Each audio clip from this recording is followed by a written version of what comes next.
So it's been a little challenging getting my own workouts in through the week. It's a lot of motivating myself to do it, because I always leave my workouts at the end of the day, and of course there's always a million excuses not to work out, like I have a headache or I'm too tired, and yeah, this Wednesday in particular I really had to talk myself into it. I got home, I was like, I don't want to work out, but then I was like, all right, you know what, just get your clothes on, get your workout gear on, start there, see how you feel. And then after I got my gear on, it's like, all right, just get the shoes on, got the shoes on, and then here we go, out the door. If you really don't want to do it, just try it once, and then if you really don't want to do it, at least you tried.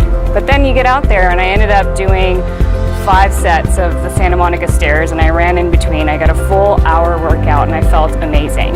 So, baby steps, and just remember how good it feels after it's done.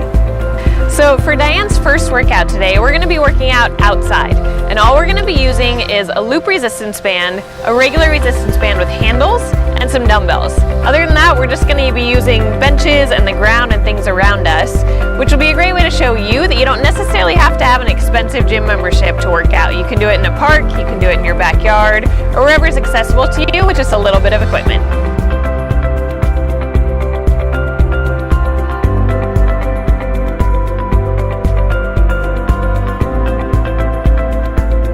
These first few weeks of Dianne's workouts, we're going to be focusing on circuit training. And what that means is moving from one exercise to the next without any rest in between. And then at the end of a set of maybe 5 or 6 exercises, then she gets to rest. The reason behind this is that it's going to keep her heart rate up and help her to burn a lot of calories in a short period of time. And we'll be focusing on big muscle groups like the chest, the back, the legs, shoulders, rather than just the small muscle groups like the calves or the biceps. And that's because these are your biggest muscle groups, so they're going to burn the most amount of calories. And when you're working out these muscle groups, you're going to be hitting those smaller muscle groups like the triceps and biceps at the same time. So later on down the road, we can focus on those smaller muscle groups. I want to train Dianne's body to get used to these movements, to do them properly, and to activate the right muscles when we work out. All right, so we're gonna take this and take it around the bottom of your thighs. So you kind of want to press into it just a little bit when you're squeezing and coming up into the bridge.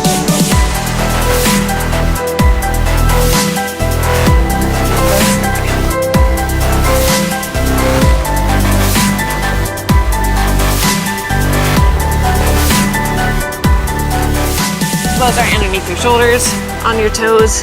Just gonna hold this position, squeeze your butt, squeeze your core. Your shoulders are pulled away from your ears. Focus more on like the butt back versus like sitting back and relaxing there. 7.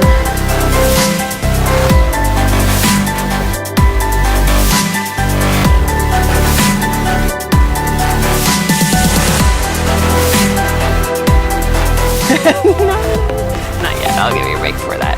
Good, 1, core tight. Squeeze your shoulder blades together. One more. Almost there.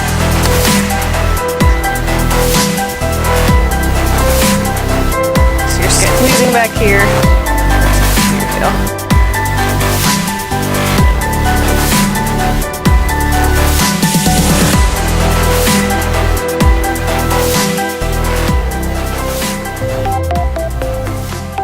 All right, Dianne, so we just finished your first workout. How do you feel? I feel great and exhausted, but mostly great. Okay, well that's good. Yeah. And a little exhaustion, that's to be expected. Yes. I'm also realizing how out of shape I am. So Holly and I talked about nutrition today and making that conscious decision of the types of foods you're putting into your body. Refined sugars, we all know are bad, to try to stay clear of them. Processed foods, soda isn't all that great either. So she talked about how I should be choosing foods that are more natural and organic, and how preparing your own meals is also very important, because you then know and can control what amounts of different types of food you're preparing and putting into your body.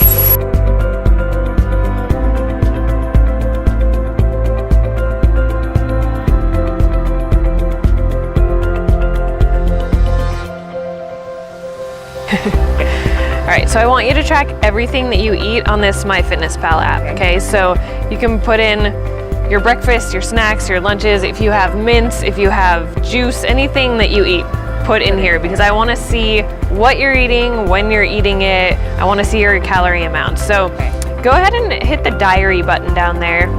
Okay.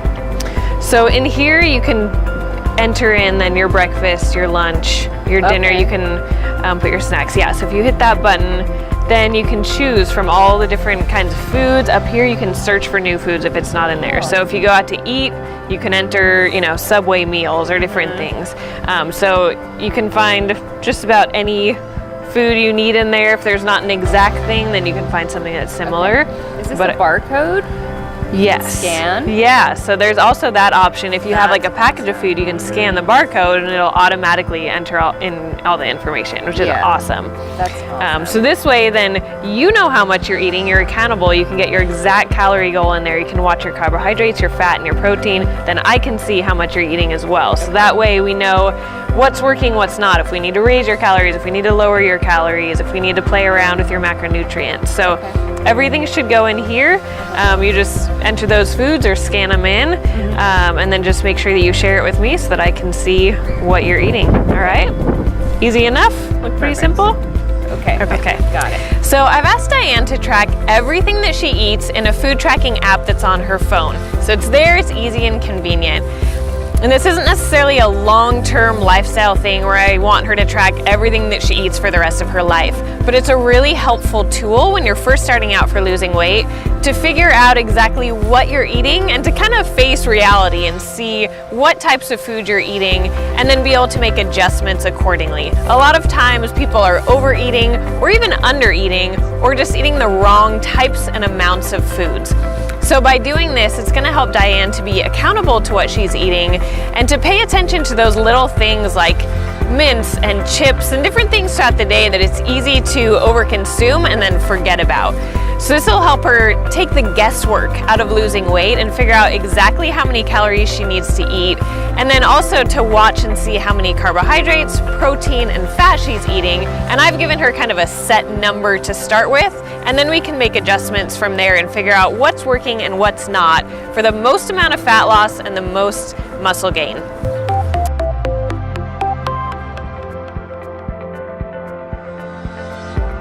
Thanks for watching this week's episode of Dianne's Challenge. Now it's time for some of the fun stuff for you, starting with a giveaway. We've partnered with MyFitnessPal to give away 1 year free of their premium membership, which is worth $50. And the premium option allows you for a lot more customization to get more out of the app than just the free option. So all you have to do to win is subscribe to our channel, share this video on Facebook with hashtag #Fit4Wed, and then leave a comment below for Dianne with some sort of piece of helpful nutrition advice or diet tip that's helped you out. Also, we're offering our viewers 15% off on any purchase from ProSourceFit.com. All you have to do is use code FIT4WED at checkout. We'll also put it below in the description so you can refer back to it. Last, we want to leave you with a few tips that you can take from this week's episode to implement in your own weight loss journey this week.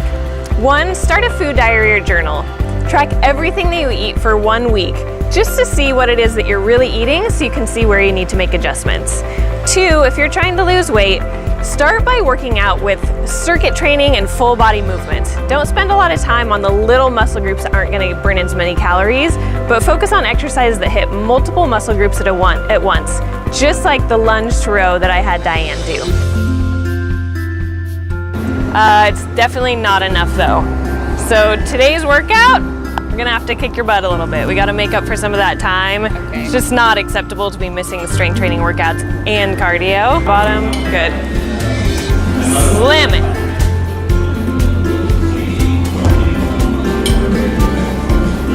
So